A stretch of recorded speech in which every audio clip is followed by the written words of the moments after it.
Hello friends, नमस्कार। आज हम बात करेंगे म्यूचुअल फंड के बारे में, क्योंकि हमारे बहुत सारे दोस्तों ने म्यूचुअल फंड के ऊपर कंटेंट बनाने के लिए रिक्वेस्ट किया है।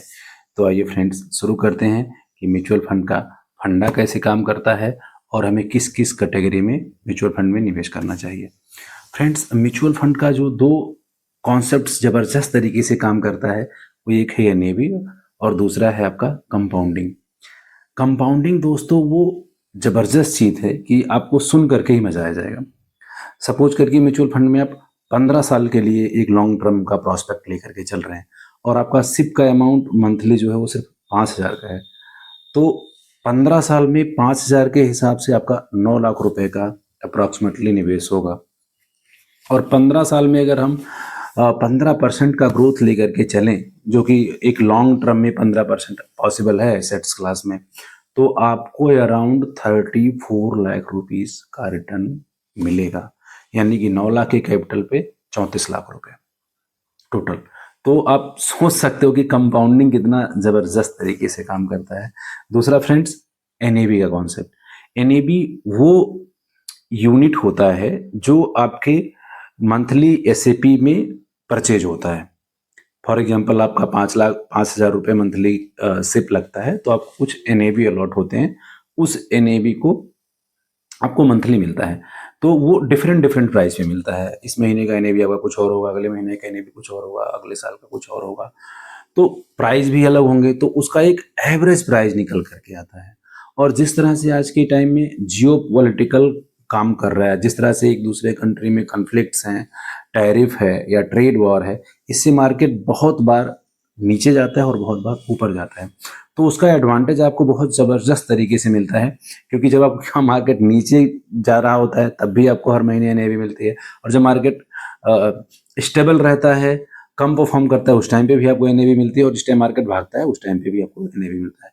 तो एक लॉन्ग टर्म में आपको एक एवरेज प्राइस मिलता है, जिससे जब आप लॉन्ग टर्म में उसको रिडीम करते हो तो उस पर रिटर्न बहुत ज़बरदस्त मिलता है। तो ये दो जो फंडा है म्यूचुअल फंड का, ये बहुत ही ज़बरदस्त है दोस्तों। अब आइए जानते हैं कि आपको किस किस कैटेगरी में म्यूचुअल फंड में निवेश करना चाहिए।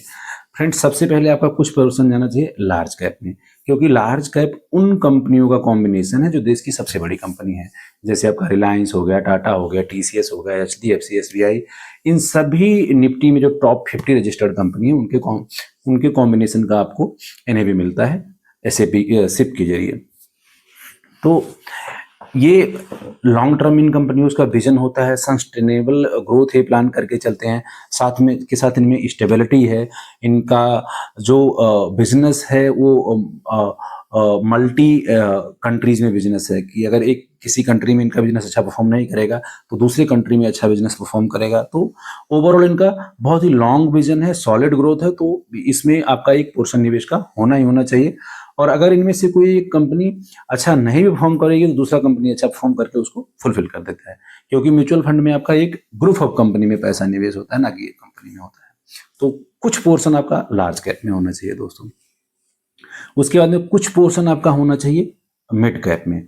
मिड कैप उन ग्रुप ऑफ कंपनीज का कॉम्बिनेशन है जो लार्ज कैप से ठीक नीचे वाली कंपनीज हैं। इन कंपनी में ग्रोथ थोड़ा स्लाइटली ज़्यादा देखने को मिलता है। मे भी शॉर्ट टर्म में हो सकता है कि आपका पोर्टफोलियो में उतना प्रॉफिट ना दिखे, मे बी निगेटिव भी दिखे पहले दूसरे साल, लेकिन लॉन्ग टर्म में इसमें भी आपको बहुत अच्छा ही रिटर्न मिलने वाला है अगर आपका 10 या 15 साल का प्रॉस्पेक्ट है। तो ये भी सस्टेनेबल ग्रोथ की बात करते हैं, इनमें भी स्टेबिलिटी है, और लॉन्ग टर्म में इनका विजन भी बहुत अच्छा होता है इन कंपनीज का। तो ओवरऑल इनमें भी आपका एक पोर्शन निवेश होना चाहिए। जो आपका तीसरे कैटेगरी में निवेश होना चाहिए वो आपका होना चाहिए फ्लैक्सी कैप में। फ्लैक्सी कैप को मिस्ट कैप भी बोलते हैं हम। फ्लैक्सी कैप में आपके तीनों कंपनियों का कॉम्बिनेशन हो जाता है, स्मॉल, मिड और लार्ज। तो आपका जो पैसा निवेश होता है वो तीनों तरह की कंपनियों में जा रहा होता है। तो अगर कोई कैटेगरी नहीं भी परफॉर्म करेगा तो दूसरा कैटेगरी करेगा, दूसरा कैटेगरी नहीं करेगा तो तीसरा कैटेगरी करेगा।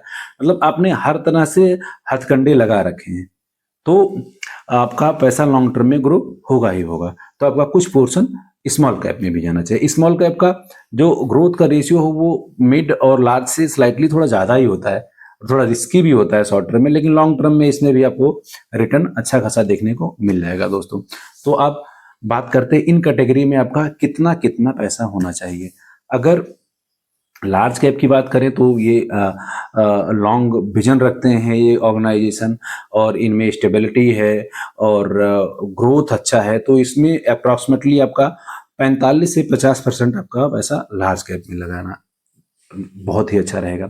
दूसरा हम बात करें मिड कैप में, तो मिड कैप में आप अप्रॉक्सीमेटली 25 से 30% आप मिड कैप में डाल सकते हैं, जो कि एक बहुत ही अच्छा ग्रोथ दे करके जाएगा। और बाकी का आपका 25% के आसपास, 25 से 30% के आसपास आप जो भी आपका बचता है रिमेनिंग, उसको आप फ्लेक्सी कैप में रखें। तो इस पोर्शन में अगर आप रखेंगे तो लॉन्ग टर्म में एक अच्छा आपको रिटर्न मिलेगा दोस्तों। और जब आप म्यूचुअल फंड में जाते हैं तो आपका फंड मैनेजर काम करता है, आपको इतना ज़्यादा सोचने की जरूरत नहीं, वो खुद ही ज़बरदस्त फंड में आपका पैसा निवेश करते हैं। और फ्रेंड्स, ये म्यूचुअल फंड का ओवरऑल फंडा और कॉन्सेप्ट है। आप म्यूचुअल फंड में सिर्फ जल्दी शुरू करें और लॉन्ग टर्म का प्रॉस्पेक्ट लेकर के चलें, और टॉपअप करना ना भूलें। जब मैं टॉपअप की बात करता हूं तो हर साल अप्रॉक्सीमेटली 10% आप अपने SIP अमाउंट को इंक्रीज करते हैं। तो जो दो फंडा आपका NAV और कंपाउंडिंग का है, उसके साथ अगर आप टॉपअप का भी फंडा रखेंगे कि हर साल आप बढ़ा देंगे, तो वो आपका सोने पे सुहागा होने वाली बात हो जाएगी, और आने वाले टाइम में आपको बहुत ही जबरदस्त तरीके से रिटर्न देखने को मिलेगा।